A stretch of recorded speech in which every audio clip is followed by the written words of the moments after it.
What is up, guys? Welcome to the Transparency. Happy Thursday. Sorry for the delay. My printer. I have to blame my printer on this one because I want to use Hector. So again, welcome to the Transparency. Thank you, moderators, subs, members, for being here. Another day closer to Christmas. How's all of your guys' shopping coming along? Or Hanukkah, or whatever it is that you celebrate.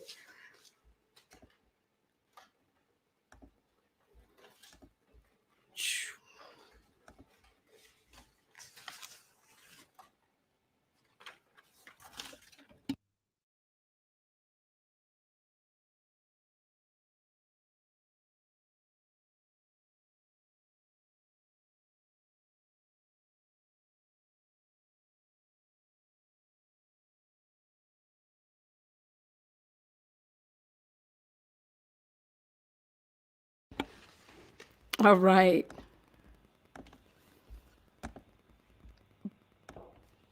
Just finished my online shopping. Nice. A lot of Amazon shoppers out there.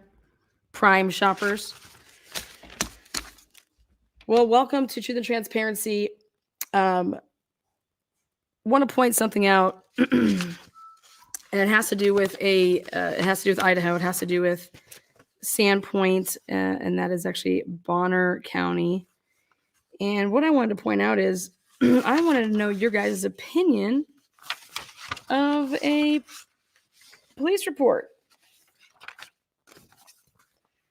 I want to know your guys' opinion. Darcey Smith, for 5 years, she was the fairgrounds, manager, and ran the fairgrounds. And October 27th, 2022, just right before the Idaho 4 murders, October 27th, 2024, or 2022, rather,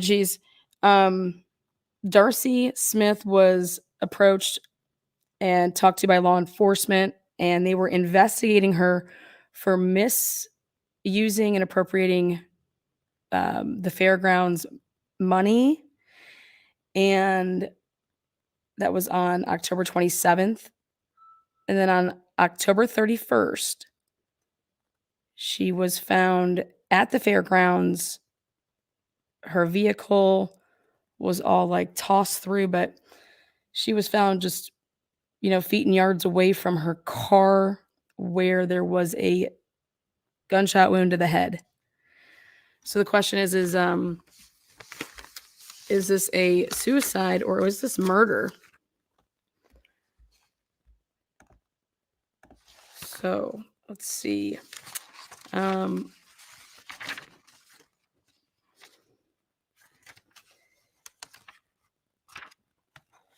Page 4, page 3.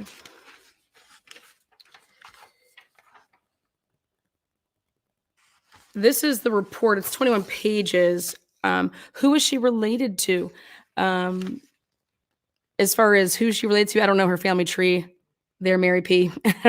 The research I do is extensive, but I do not have Darcey Smith's family tree. I will say that I am in contact with people that are fighting for the truth to come out. Now, before her death, there were these allegations, and it was like a smearing campaign of her name, saying that she was, like I said, basically stealing money. Okay. So let's take a look here, though. But this is the actual, I have like 3, 4, I got my hands on pretty much everything, but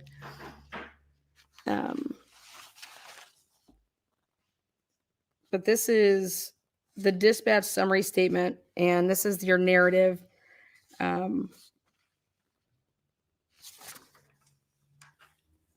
So I'm going to zoom in here. I want you guys to take a look at this. Clear it up so you guys follow along. I want you to see what you think. I want to hear what you think. Again, there was body cam with everything, reports, audio, coroner's report. I mean, I have everything. The people that were involved, Darcey has a twin.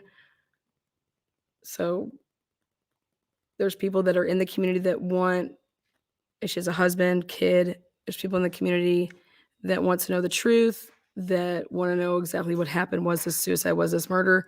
And regardless, what's the truth around all this money, you know? So on October 31st, 2022, around 15:10 hours, I was with Chief Kuhn in the area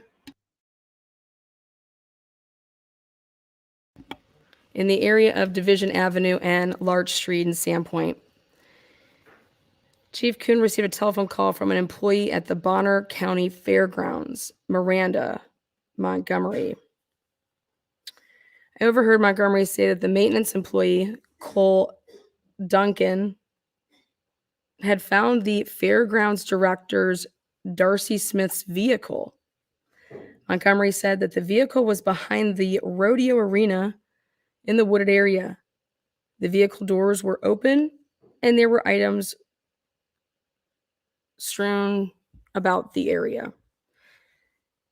Chief Kuhn and I responded to the fairgrounds located at 4203 North Boyer Avenue, Sandpoint, Bonner County, and approached the described area from the south.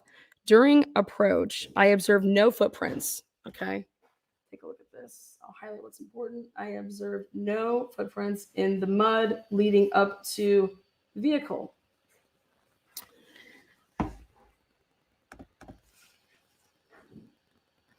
I did observe 2 sets of vehicle tracks in the mud. One set of tracks appeared to be a passenger vehicle, and the second appeared to be made by a tractor. I located the vehicle bearing the Idaho plates on the west side of the rodeo arena. I observed the 2 front doors of the passenger vehicle were open.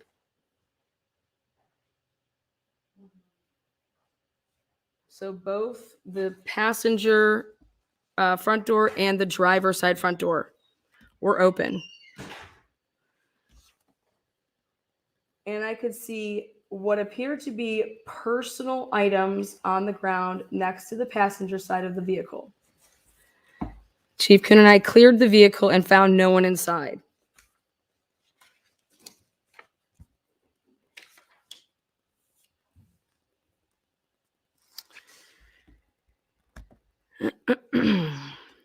I proceeded to search the area in a circular pattern, working my way out from the vehicle. During my search, I located what appeared to be a body to the west of the vehicle. It appeared the body was face down, and I observed no signs of movement. Chief covered the body. Interesting. While I quickly searched the surrounding area and found no one.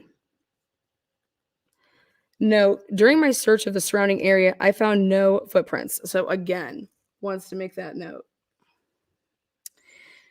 Chief and I checked the body, which observed was cold to the touch. Chief advised he observed blood on the head, and we briefly rolled the body to the side, locating a silver handgun under the body. Now, we're going to talk about the percentages of where guns are located when you do take your own life with a gun.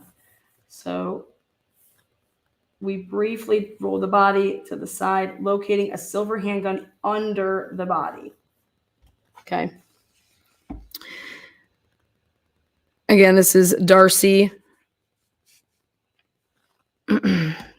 Smith, and she actually spells her name with an E in there. So I had to do some editing myself to make sure that I was spelling our victim. It's Darcey. Okay, again, so I observed rigor in the body and observed blood on the face and head. Once the scene was secured, I requested Officer Fisher respond for scene security while I retrieved gear to process the scene. Officer Fisher arrived a short time later, and Detective Trumbull. So we have Fisher and Trumbull.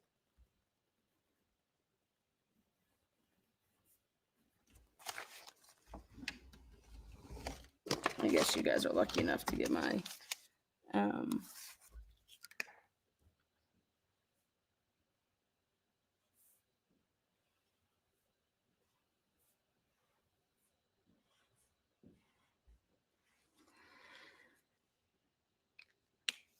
All right. Upon responding back to the scene, I assisted in the collection of evidence and documentation.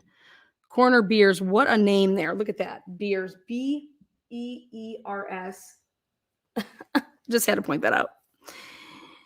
Was also on scene to process the body. Let me do something really quick. I want to go to this.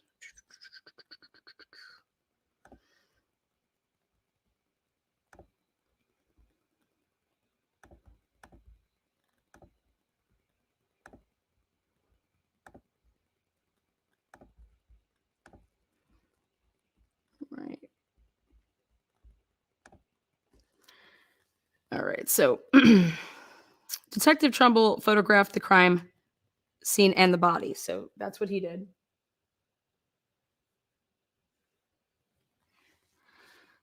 And after initial photographs, so when they say initial, that means there's usually to be some that happened afterwards. So I highlight that because after initial photographs, so there was at some point in time they end up taking more photographs. So pointing that out, were taken. I observed while coroner Bears processed the body.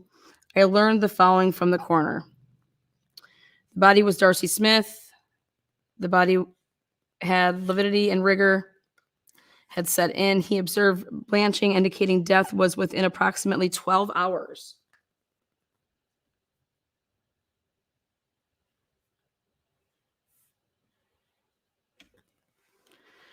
He observed a single gunshot wound to the head. He observed no exit wound. He observed marks around the wound, indicating the firearm was pressed tightly to the head. It appeared to be a self-inflicting gunshot wound. A bullet fragment was found inside the subject's hat. Okay. Now, this is a continued.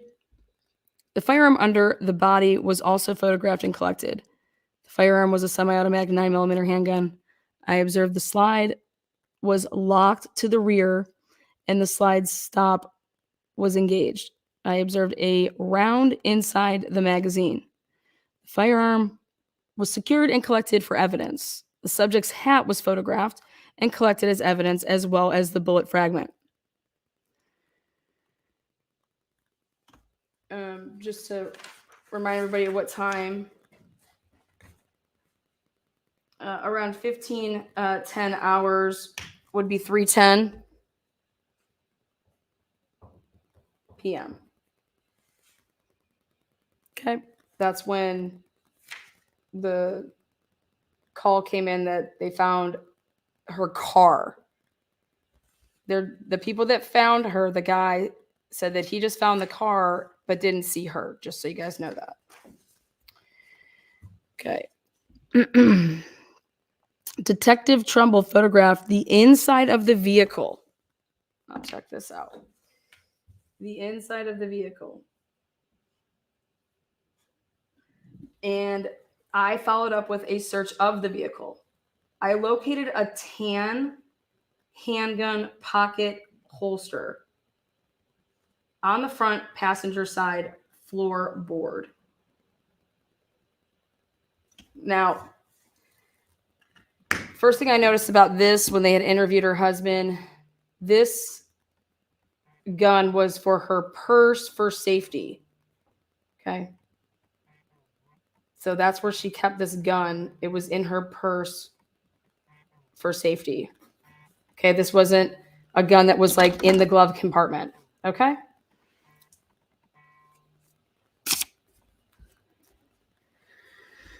So now the holster was consistent with retaining the size of the handgun found under the body. Note, pocket holsters have a sticky texture around the outside of the holster to assist in keeping the holster inside a pocket, backpack, etc. upon drawing the firearm. Okay. The holster was collected and later packaged as evidence. I also observed a line. Look at this. I also observed a line of items from the front passenger side of the vehicle. A line of items. Like these were in a line. The items were positioned in a line extending to the east from the vehicle. Hold on one second.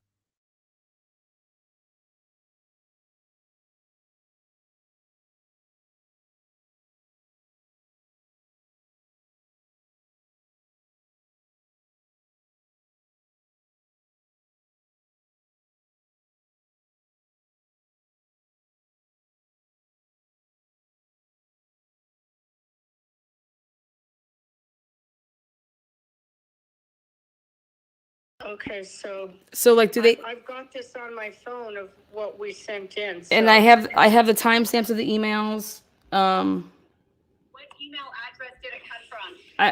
I returned it because it said to return it to Lacey, so she sent me an email, and I'm looking it up right now of my sent box, and I sent it to the email that they had given me, and they said they were gonna. So December 13th. And Lacey's not here today. Imagine that. I know about it, and I have to be in contact with Bonners Ferry police to make sure that it's still not under investigation. If it's under investigation, then I cannot release it. So we're waiting. I have a call in to them. Can you hear this? Yeah. So did they get? I sent it. It got sent to records at Bonner County.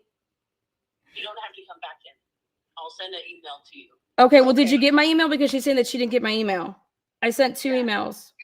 It came in our records. Okay, it came in the records. Yeah, I followed directions and I sent it back to the email that they had sent it to me.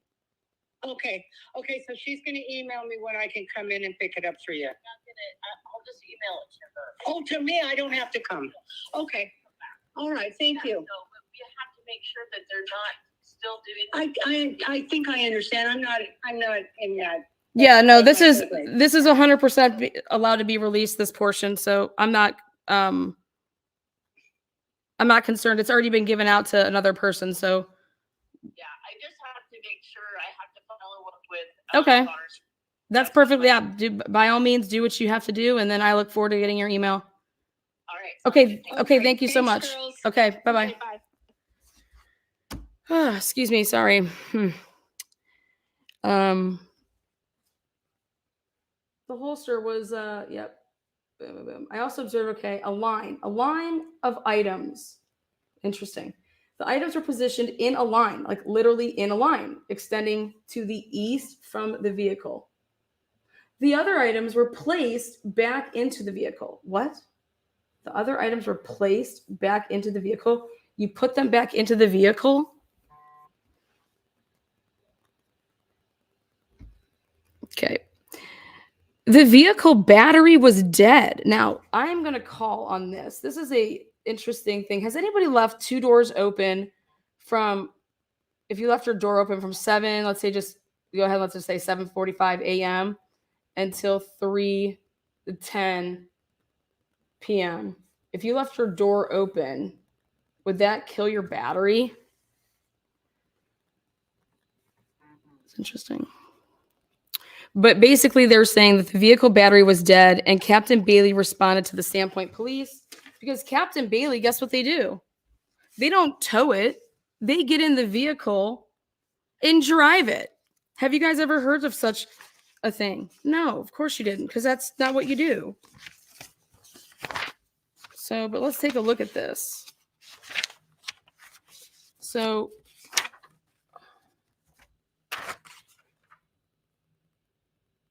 Bailey now, he goes to get a jump box to jump the vehicle. Upon his return, the vehicle was jumped and driven to the fairgrounds office parking area. So the person retrieving the vehicle could not or would not have to witness the scene. Are you kidding me right now?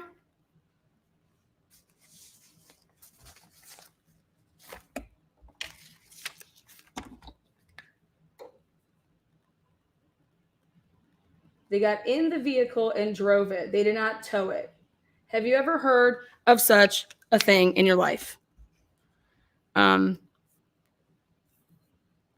yes, I have. In the Sheldon Jeter Jr. case, that's exactly what they did. In the Sheldon Jeter Jr. case, they got into the vehicle and drove Sheldon's vehicle instead of getting it towed. Okay? This is woohoo. You do not drive the vehicle. All right? All right, that's just like, this is like 101. And then what do you mean you're going to have somebody that's allowed to come pick it up? Like, you don't need to process that vehicle any more than what'd y'all do? Anyways, we're going to just continue. Now, now page 6, this was continued, So here we go. On November 1st, 2022, around 11:50 hours, I received a phone call from James Smith. That is her husband, Darcey's husband.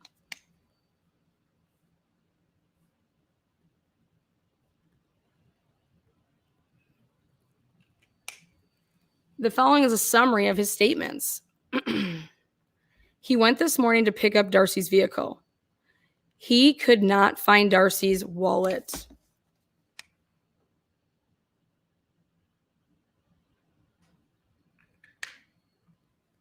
He checked his accounts for recent activity and found none. He believes the wallet may be in Darcey's office or it's stolen. He would give the code to Darcey's cell phone.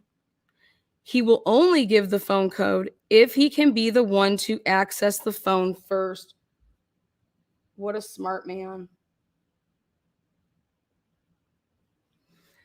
He wants to open the phone and change the passwords on Darcey's Google and AOL accounts so he can access them from his computer. Because I bet you she had it that once you got into the phone, and if you then just went into those apps and stuff, there might not have been a protection and you could just get into stuff. He will allow anyone to watch him while he accesses the phone.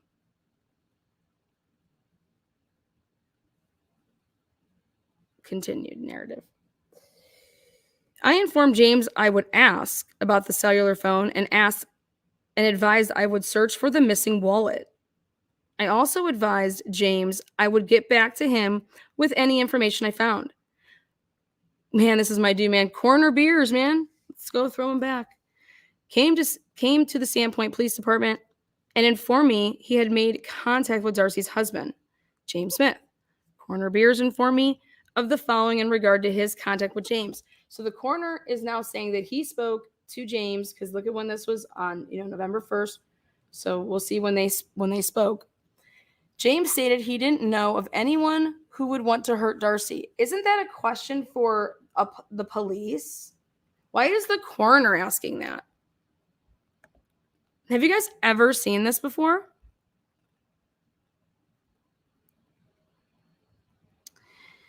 James confirmed the handgun belonged to Darcey by describing it in detail. James indicated the firearm was carried by Darcey inside her purse. James showed him a journal entry from October 30th. And now this is where the lies start. James showed him a journal entry from October 30th in which Darcey wrote she was just depressed and did not want to end up like her mother, and her books were bad. Okay, do you see that? Her books were bad. Now, this is just wow. What this guy says. Now, James said Darcey was diabetic. James said Darcey's blood sugar had been below 60 twice over the weekend. James said he had seen Darcey when her blood sugar was below 42 once in the past. James had contact with Darcey the morning of October 31st.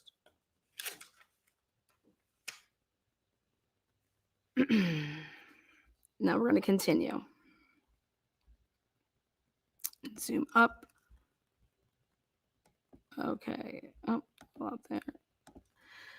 Detective Trumbull, Ryan, and I responded to the Bonner County Fairgrounds and searched Darcey's office. I was unable to find Darcey's wallet inside the office. We then responded back to the scene to search for the wallet. Using the original location of the vehicle, I searched the same line of personal items originally scattered from the vehicle. I was able to locate the wallet a short distance away from the items originally located. Are you kidding me right now? You want me to believe this? Now, this should tell you either you believe it and they don't know how to search and truly do a thorough investigation of the area, okay? Or you don't believe it. Either way, it is bad. This is bad. So either way, you're screwed. The wallet was located in tall grass and was missed during the original search. It was in tall grass. So Darcey just was sitting there lining up all of her personal items outside the car, then throwing stuff all around. And then, so wait till you see me blow up this narrative. I'm about to blow up this narrative. I was up doing mega research, mega pints, mega research last night when I was reading through these and putting together like a timeline, blowing this up. I'm going to blow it up. Now, again, this is just your Idaho crew, how they write up reports and how they detective out there in Idaho. I mean, thank God you guys can make good potatoes, right? Because I love potatoes.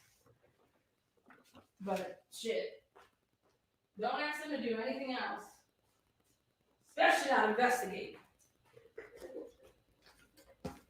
Again, welcome to the transparency if you're just catching up. So, everything, man. All right, so here we are.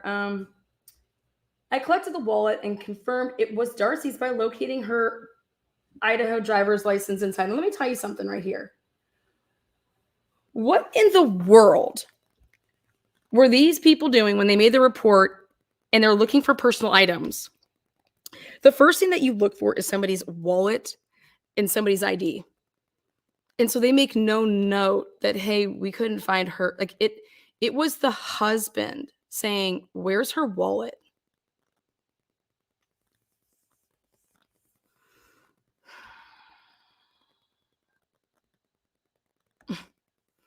How do you identify somebody, right? Remember I told you if you're going to go commit crimes, you might as well get rid of cell phones, get rid of IDs, make it hard for them to make an ID, okay? But this was at where she worked, so. The wallet was later added to the case, and I documented and photographed the items inside. The wallet contained several cards. And now let's go to page 7 here.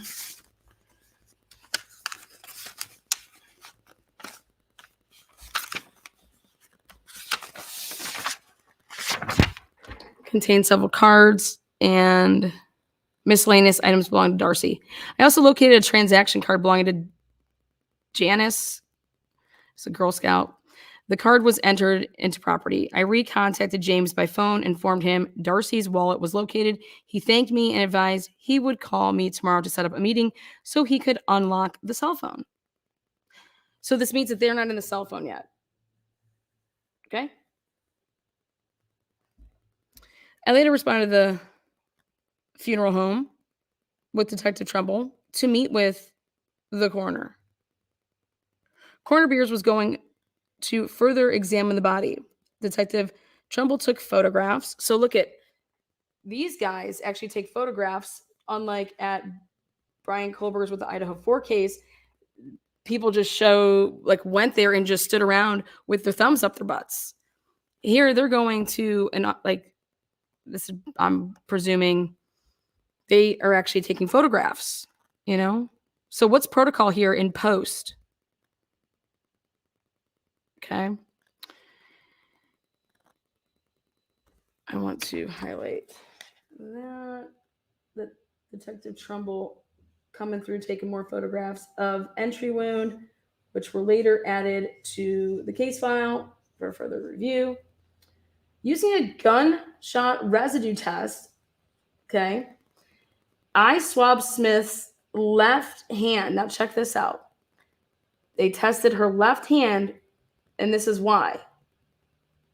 Because the left hand was tested as it was exposed.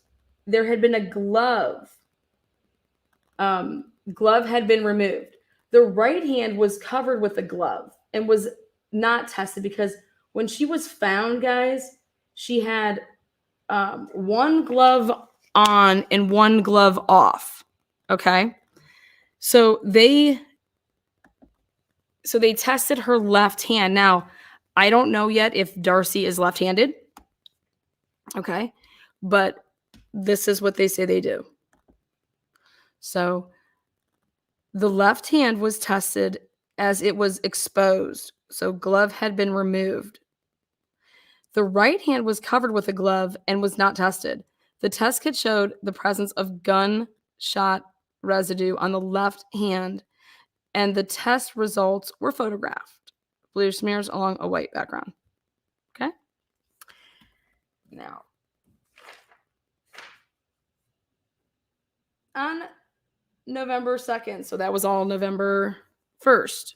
Now, November 2nd, I contacted Carrie Berg, whom I was previously advised was the individual in charge of installing and maintaining the camera system for Bonner County Fairgrounds. This is going to blow your minds. It blew my minds.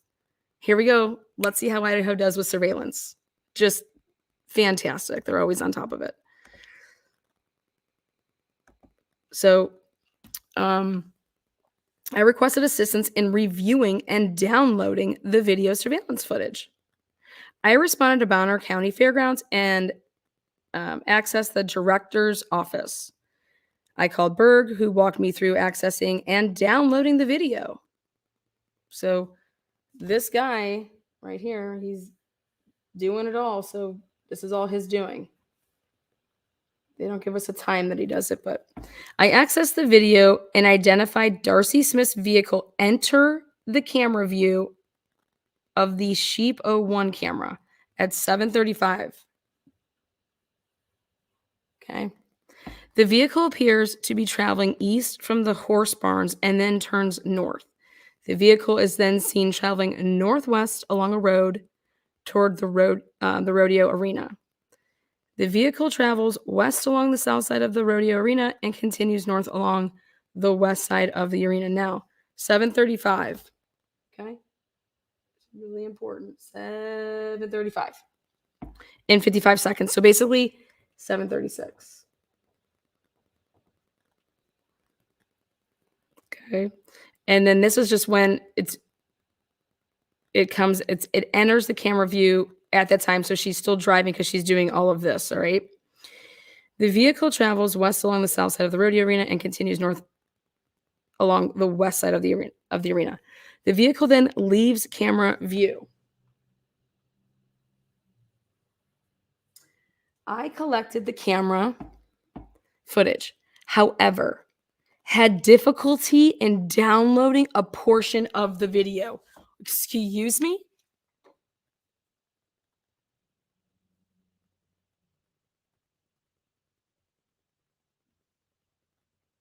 Okay. I contacted Berg, who advised he would download the remaining portion of the video. The video surveillance footage I retrieved was from 7:30 until 14:46.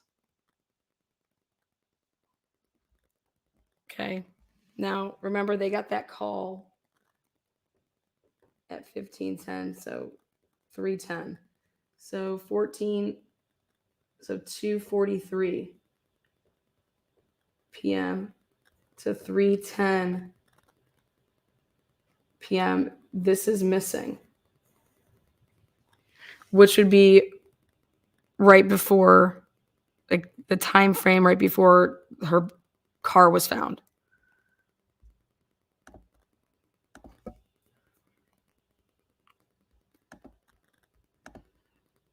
Okay, now I'm going to try to zoom in as much as I can. All right.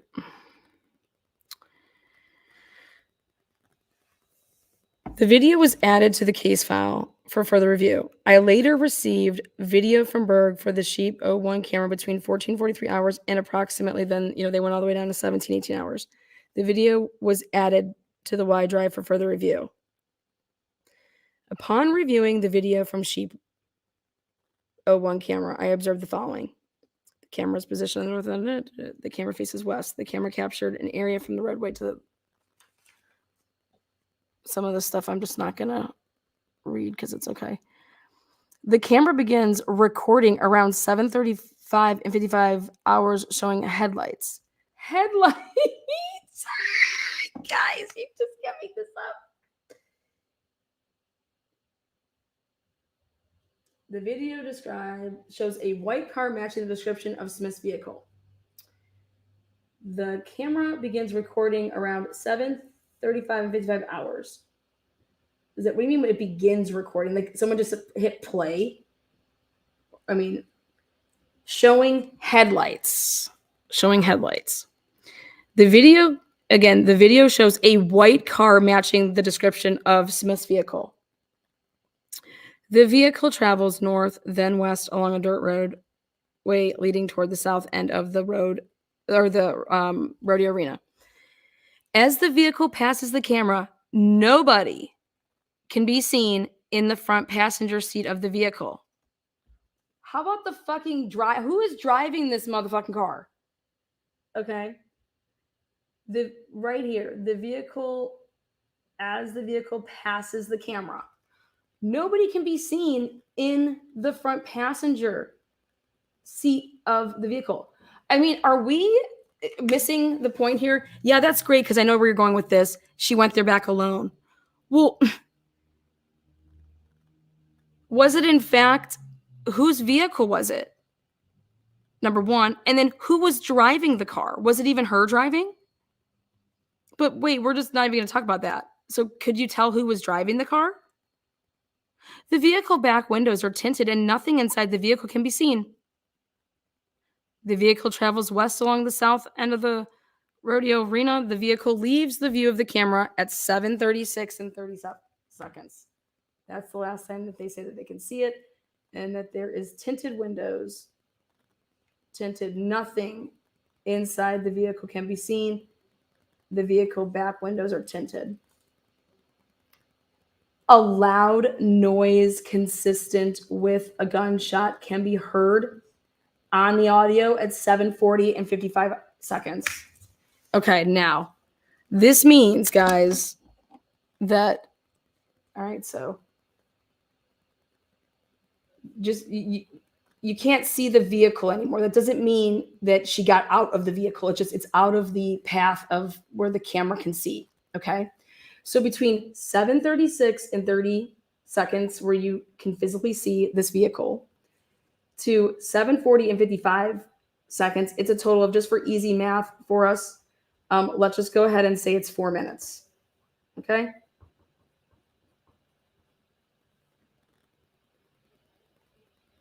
Which, I mean, it's right around 4.5 minutes. My math is right. And they're saying that from the video, you can hear what sounds like a gun shot, okay? An orange tractor can be seen entering the view of the camera at 15:07 and 39 seconds. Okay, you ready for this? Remember how they said they received a call and it was 15:10? So watch this. So you didn't find a body, but here you can see the tractor is going back there at 15:07 and 39 seconds. The tractor follows the road toward the south end of the rodeo arena. The tractor leaves the view of the camera at, like, let's see how long it takes them to get. So she's first seen, what was it, 35. So she's basically on it for almost, she's 35 seconds on camera.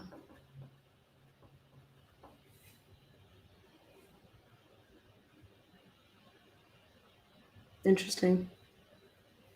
How slow is that tractor going?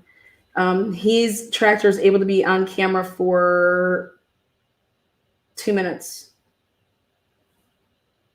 2 plus 6 seconds.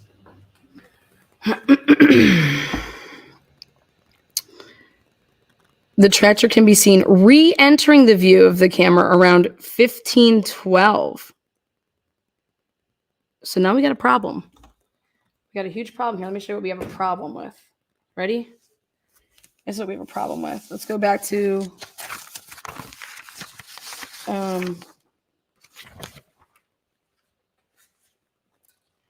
so on October 31st, around 15:10 hours, I was with Chief Kuhn in the area of this when I received a telephone call from an employee at Bonner County Fairgrounds right here. This is her name. Okay, see that? You see that? 15:10? How in the world could this person be calling at 15:10 when the tractor, this is the guy who finds the body, finds the car, no body, okay, but doesn't find. So let me get this straight. Let me make sure you guys are understanding me. Here we go. The tractor leaves the view of the camera, so that means that you can no longer see it anymore. Then it comes back in to the camera view because it's heading back to where it was, coming from. 15, 12, 30 hours. You see that? 15, 12, 30 hours. The guy that's driving this tractor is one of the workers, and he only finds her car. Okay? So then he finds her car and says he doesn't find her, and he's traveling back in this tractor to then go tell the people inside at the administrative building. Okay? So how is it possible that this guy hasn't even gotten back to go tell anybody that he found her car, that Miranda is already calling the police? Miranda, I'm coming for you, girl. I'm coming for you, girl. You can't get anything past me when you talk about timelines and numbers, okay? And does everybody see that? Does everybody see what I'm showing here? Miranda should not be calling the police at 15:10 hours because Miranda doesn't know about it yet, because the guy in the tractor is still putzing around to get his tractor ass back there. Okay? The tractor travels back towards the main office.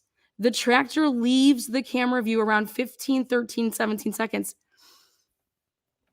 Could he have radioed it into the office?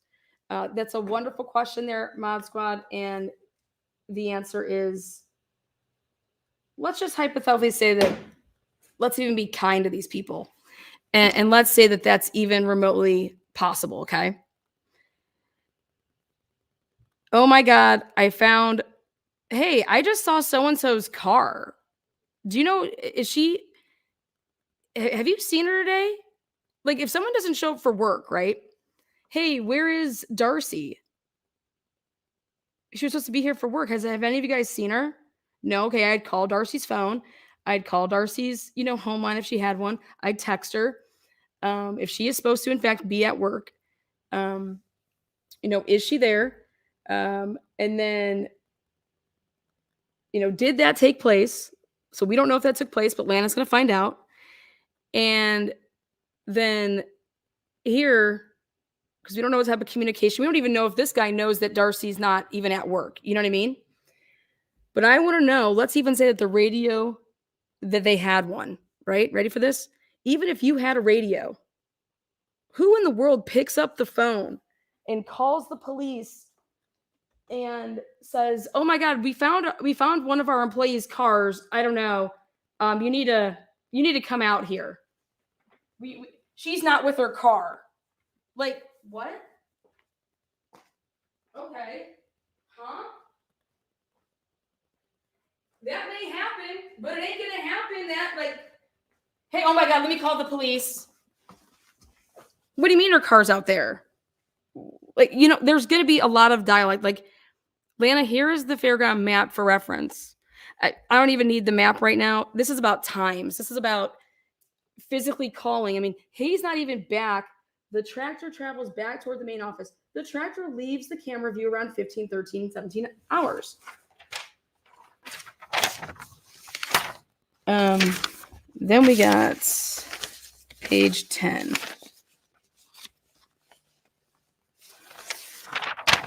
Page 10 here.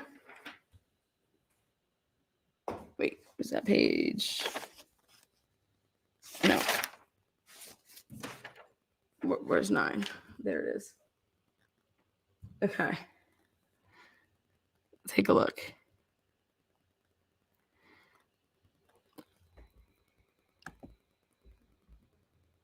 Wouldn't you call Darcey a few times first? Absolutely.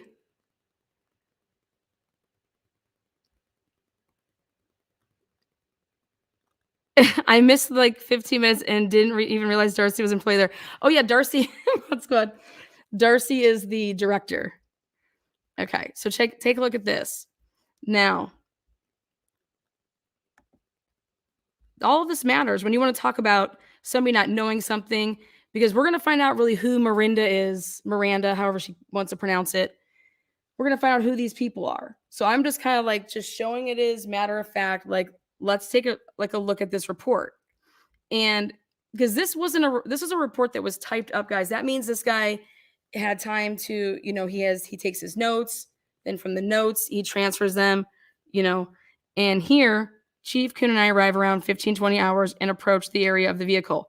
Nothing else of evidentiary value was observed. The tractor was reported to have been driven by Duncan, who informed Montgomery he found Smith's vehicle. Duncan reported he was taking a load of sticks to dump in the area and located the vehicle, but did not see Smith. Montgomery then called Chief.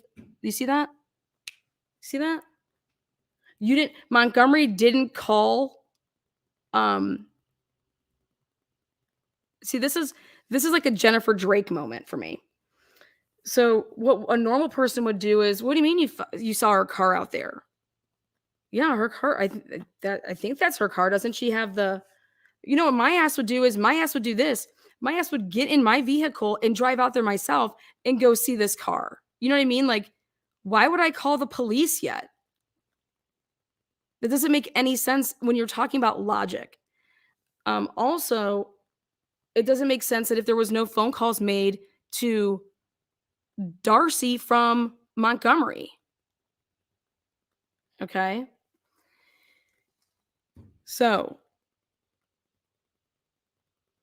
prompting our response to the scene. Now think about this. How would this phone call have gone? Hey there, Chief. Good old Tommy boy went out there dumping some sticks, and he said he found Darcey's car out there. I haven't been out there yet, but he saw Darcey's car and he said it looked like it had been ransacked. Darcey hasn't even come into work today. I haven't called her at all. Don't know where she's at. I'm thinking you need to come out here. What? What are y'all talking about, man? Okay. Just ask yourself what you would do. If Jimmy Boy came back from dropping some sticks and he's like, hey, I think I saw what's her tits car out there. Doors were open. I didn't see her. I thought I heard you guys talking about, that she didn't come into work today. I think that's her car out there. You might want to go out there and check. I don't know. Oh my God, no, let me call the police right now. What the fuck? But guys, think about this. She didn't call the police when he got back on the tractor. She calls the police before he's even back. Okay? Miss Montgomery? She has a case, it seems like, of the Jennifer Drakes coming on. No, I'm just saying what I would do. What I think a logical person like myself would do. Jimbo comes back from dropping sticks, tells me that he sees, her car. I would go out there. I would say, what do you mean you saw her car? Well, let me call her. Let me text her. I haven't even seen her today. I figured she was sick. I don't know. I didn't even, we're not on good terms. Let's say that I don't like the girl. I would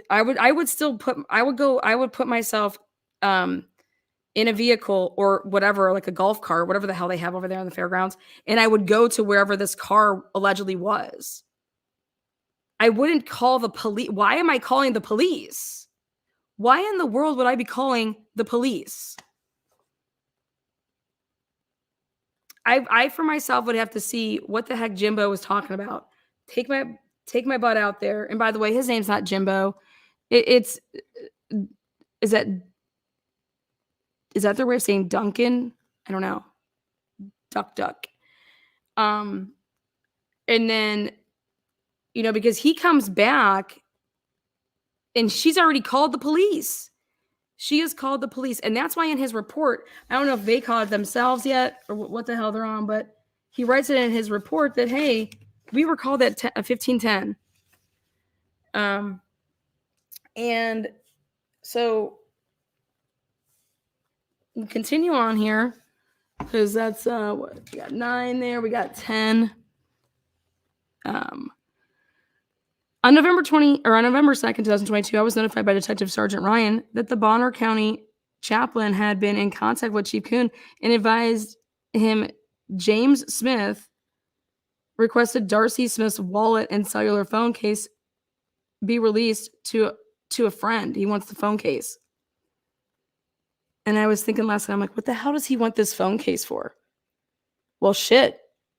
Maybe we can lift some prints off of that, but I don't know. They give it to him. They give him the wallet and they give him the phone case, which I think is weird.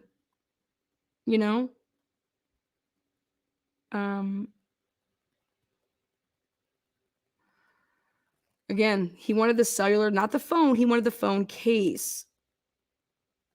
So he comes, they release the wallet.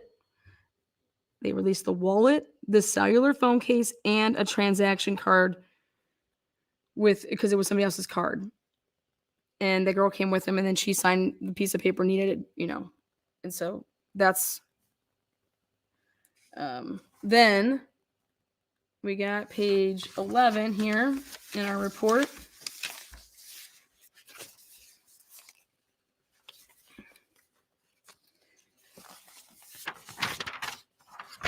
So we got already on my top here is what's up with the Montgomery chick, the Miranda girl. She called the police before Duncan, Jim Bobo, Stick Trailer Boy had even gotten back. He was still on the camera strolling back in his tractor. And she calls the police at 1510. And he's not even back to the office. He's still all seen on camera up until like 1513 and some change. Then he's out of the camera view, but he's still not even back to the office. And she's already calling the police. Busted. Busted. Like I said, you give me timelines, you give me dates, and timestamps. I'll blow it up. I'll tell you what it is. So the facts. Oh my God, here we go. Now this is when I lost it. And I'm not going to be able to contain myself. And I just want to trigger warning everybody. Okay. Yeah. NA calling. Exactly. Yes. So this is a trigger warning because I'm not going to be able to hold it in here. This is what this guy is saying. This is why I believe this is a suicide. Here we go. The facts that led me to believe Darcey Smith committed suicide are as follows. Smith was found with a single gunshot to the head. A lot of people that are murdered are shot in the head, but okay. Coroner Beers noted there was nothing on the body to make him believe it was moved. Okay. Coroner Beers found no ligature marks or any other marks indicating Smith received trauma, physically moved or forced to the scene. Okay, now this is insanity. How you could write this in the same sentence. Physically moved or forced to the scene. Ready? Smith's left glove was removed from her hand, seemingly to be able to fit into the trigger guard of the handgun. The handgun was located under Smith's body. The handgun was described by James Smith as belonging to her. Like, that's her handgun. Well, did you not run it? Wouldn't you say you ran it? You don't need to do all this. Why didn't you run the gun and say that the serial number of this gun is this and it belongs to her? They're going off of the description and they're not going off of a serial number of a gun. Doesn't that red flag the fuck out of you? I know it did for me. No way is it her gun. Just because he described it, okay, did he ever see it? And you would be putting in here the serial number. That's what you would do.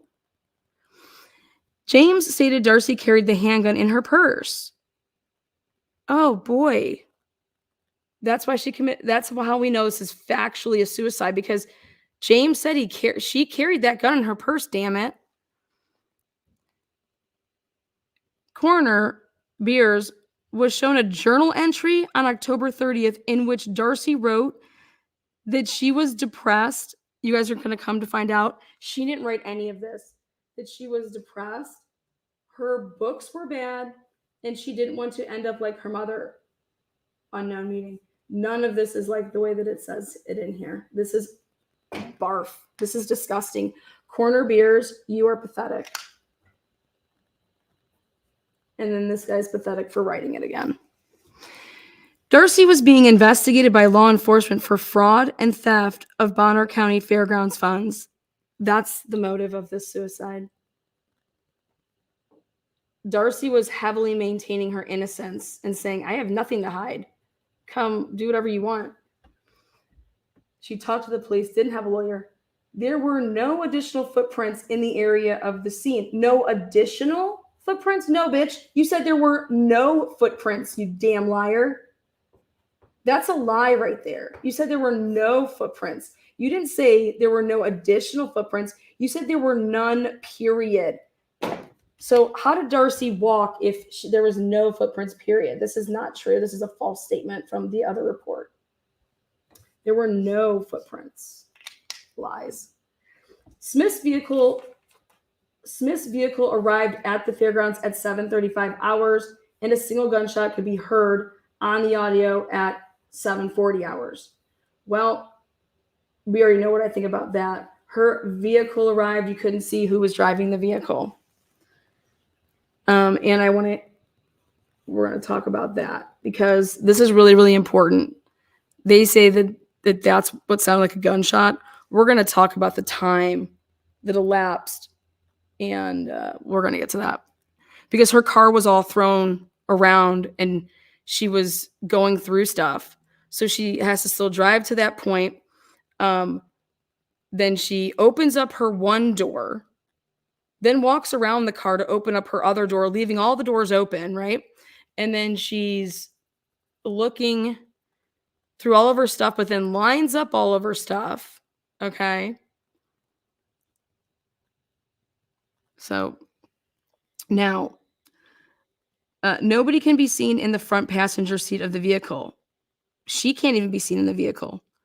Nobody was seen going to or from the scene after the gunshot is heard until employees found the vehicle and law enforcement arrived to the scene. Well, is there other ways to get back to where that was? Darcey had gunshot residue on her left hand. Wait for it. Darcey had a burn mark around the entry point, indicating the muzzle of the firearm was pressed firmly against her head when fired. No report was received of missing property from the Smith's vehicle once the wallet was located at the scene. Based on the information collected after the fact, along with the scene. The following is my hypotheses of what occurred. Here we go. Darcey Smith arrived at the fairgrounds around 7:35 hours and drove to the redacted wooded area on the west side of the rodeo arena. Darcey opened her driver's side front door and walked around the vehicle to the passenger side. Darcey opened the front passenger door, which was left open. Darcey removed her handgun from her purse. The sticky material on the outside of the pocket holster containing the handgun turned the fabric purse inside out. This is why her purse was found inside out. The contents of Darcey's purse flew from the purse and landed in a straight line on the ground. I'm sorry. What the?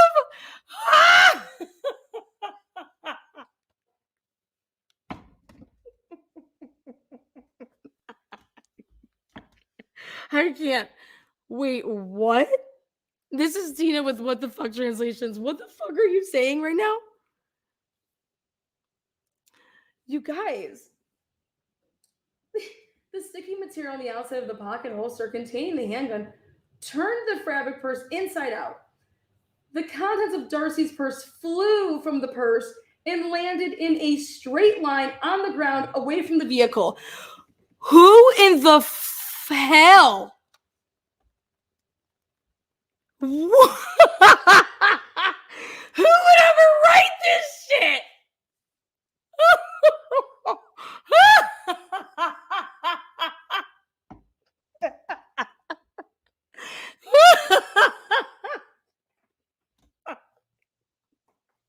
Wait, what? Shut up, man. It's one thing if you're really gonna. Oh God, you put this in writing? How are you a detective? You got one fucking imagination, man. This is insane. I'm sorry. I am sorry. No disrespect to Darcey. I bet you she's up there like, thank God Lana Oriani is on my case now. Oh, hell. Everything's coming out. That's almost as ridiculous as Karen Reed killing a man by backing up into him. And him looking like he got mauled and ate by a dog. Like, you guys, when I was reading this last night, I was choking. I said, I had to turn my light on. I was like, this is not what this says. This is not what this says. No, Lana, this is exactly what it says. That the sticky material on the outside of the pocket holster containing the handgun turned the fabric purse inside out. Then the contents of Darcey's purse flew into the air from the purse and landed in a straight line on the ground away from the vehicle.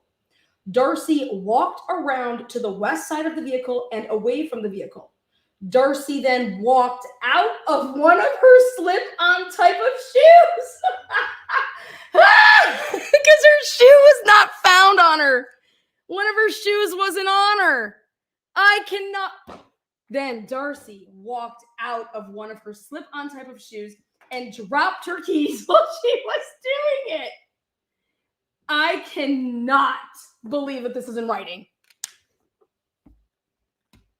She was in such a hurry to go kill herself, guys.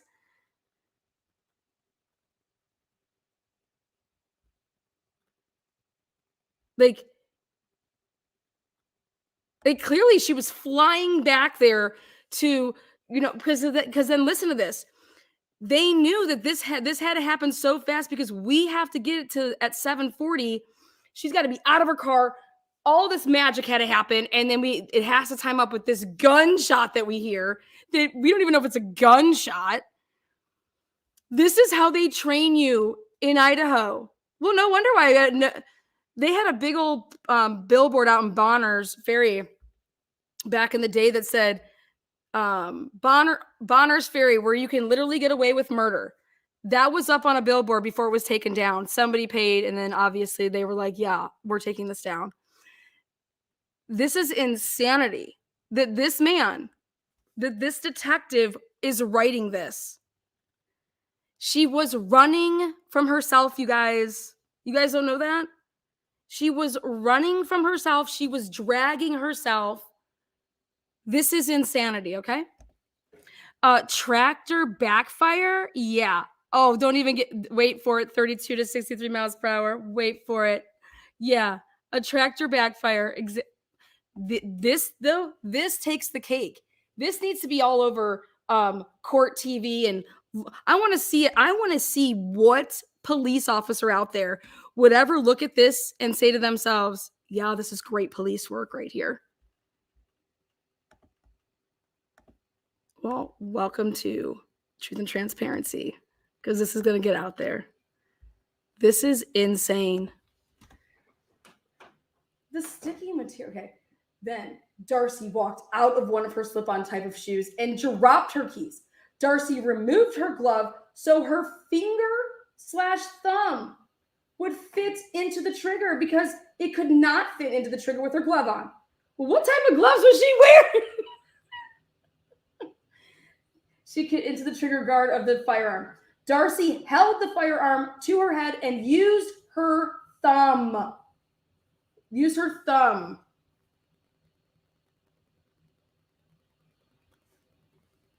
Used her thumb. So with one hand, right? One hand, she uses her thumb. Wait, what?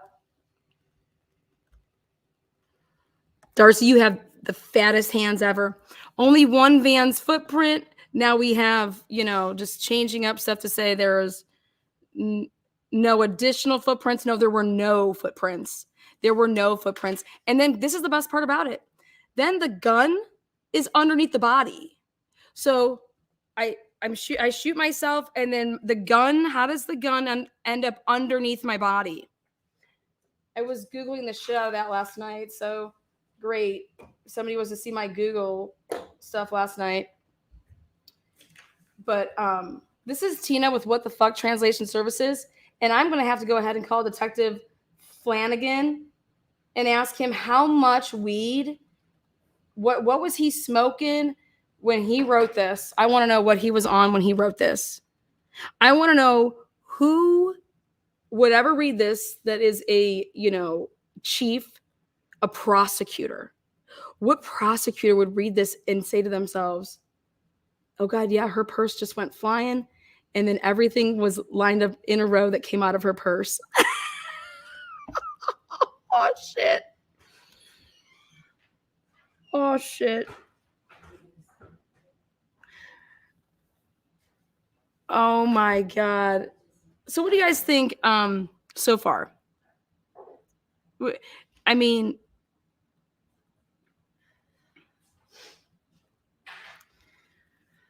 remember what he said up here? That coroner Beers found no ligature marks or any other marks indicating Smith received trauma. Okay. Physically moved or forced to the scene. It's like you guys are giving yourselves away. Physically moved or forced to the scene. Okay. Well, we had to make up a story to explain, everything that transpired and why the crime scene was incomplete. I mean, somebody ransacked through her car, and then somebody then lined everything up in a straight line. But oh wait, no, the purse, just when it flew out of the car, it just lined everything up. But then how about this? But then her wallet got just thrown all the way to the high grass. I mean, are you kidding me? Okay.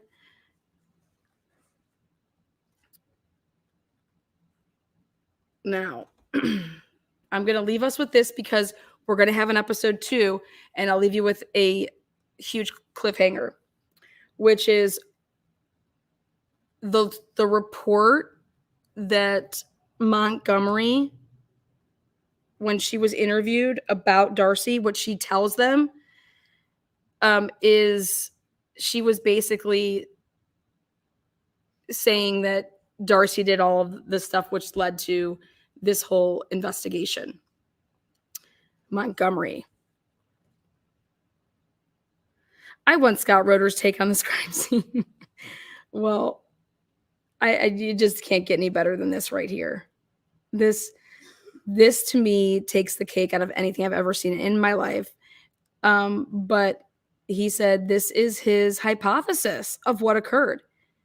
So based on the information collected after the fact, along with the scene, guys, the following is this detective's hypothesis of how, it says, of what occurred, man. Oh, Miranda, yes. Miranda, wait till we have a date, girl. I'm just going to give her a call, see if she wants to I want to know if she has ESP. How did you know that you needed to call the police before the guy got back there? Oh, page 11. Now, actually, I wanted to end on this one. So on December 13th, James goes and came to the city hall. He was upset with the death investigation report regarding his wife. Mr. Smith indicated his wife's notes did not state her books were bad, and he wanted a public retraction. He indicated he would bring in her notes for us to look at, but later retracted that statement. No, it's because he put your guys' ass on blast in Facebook. And that letter said, or the diary entry said, where is page 13? I mean, these just liars. Here we go. This was the crimes and consequences. Thank you so much, Lana. You are a rock star. Great work. It's just getting the information out, so I appreciate that. Let me show you though. This is what the diary entry. Okay, so this is, here we go, Detective Flannery and his imagination. We're just going to call him Detective Imagination. On December 15th, Sergeant Ryan showed me a photograph from a series of videos I was informed was posted to Facebook by James Smith. The photograph was added to the case file by Detective Sergeant Ryan. I also received an updated report from Coroner Beers regarding the case. The report indicated a mistake was made in the interpretation of the journal entry. Although James refused to bring in the journal in order for law enforcement to see exactly what was said, he apparently posted the pages of the journal to Facebook. Here it is. This is what Darcey said in this journal entry on October 30th. I have these ups and downs, more downs really. I'm trying. I'm excited for Austin and the football team to go to state. Smiley face. I hope they win this year. Austin is her kid. I've had so many fluctuating numbers lately. I feel like I'm going to throw up constantly due to her diabetes, due to her sugar. I think I'll go for a walk today, maybe help clear my mind. I'm scared that I will turn out like my mom. I don't want to be depressed or worse. Not that I am. She just doesn't want to end up like her mom, who clearly she didn't think. This is a woman's diary on October 30th, the day before she was alleged to have shot herself. Okay. Nowhere in here, she's excited for them to go to states, wants to see them go to states. Okay. She has her up and downs and she's trying, and her numbers that are fluctuating is to do with her health. Where in here does it say that her books are a mess? Her numbers are a mess. Do you see this? This is sick.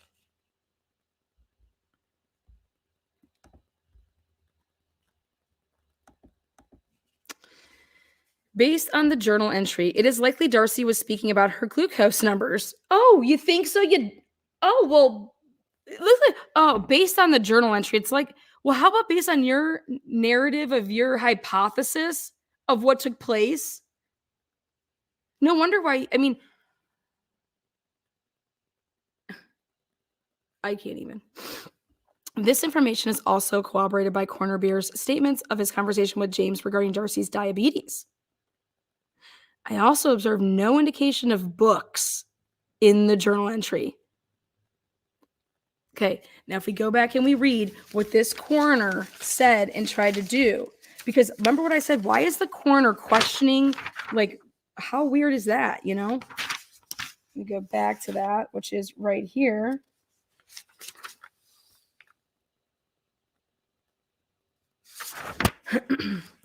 I learned from the coroner this. Then the coroner talked to James. He says,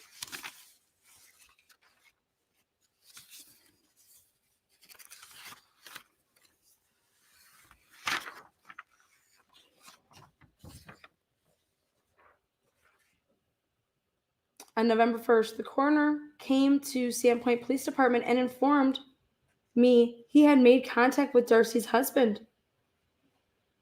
Coroner Beers informed me of the following in regards to his contact with James. So none of this was recorded, probably, because does a coroner wear a body cam? Does a coroner have a recording device? Does the coroner question?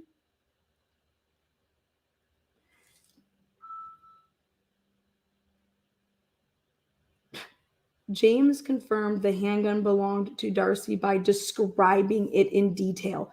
Do you see how he never saw it? There is not one report that says he saw it, and they never talk about what the serial number was on the gun. There's no reason to do any of that. You would just do the serial number. If she bought it and it was on the up and up, it would belong to Darcey Smith. James showed his journal entry from October 30th in which Darcey wrote she was depressed, did not want to end up like her mother, and her books were bad.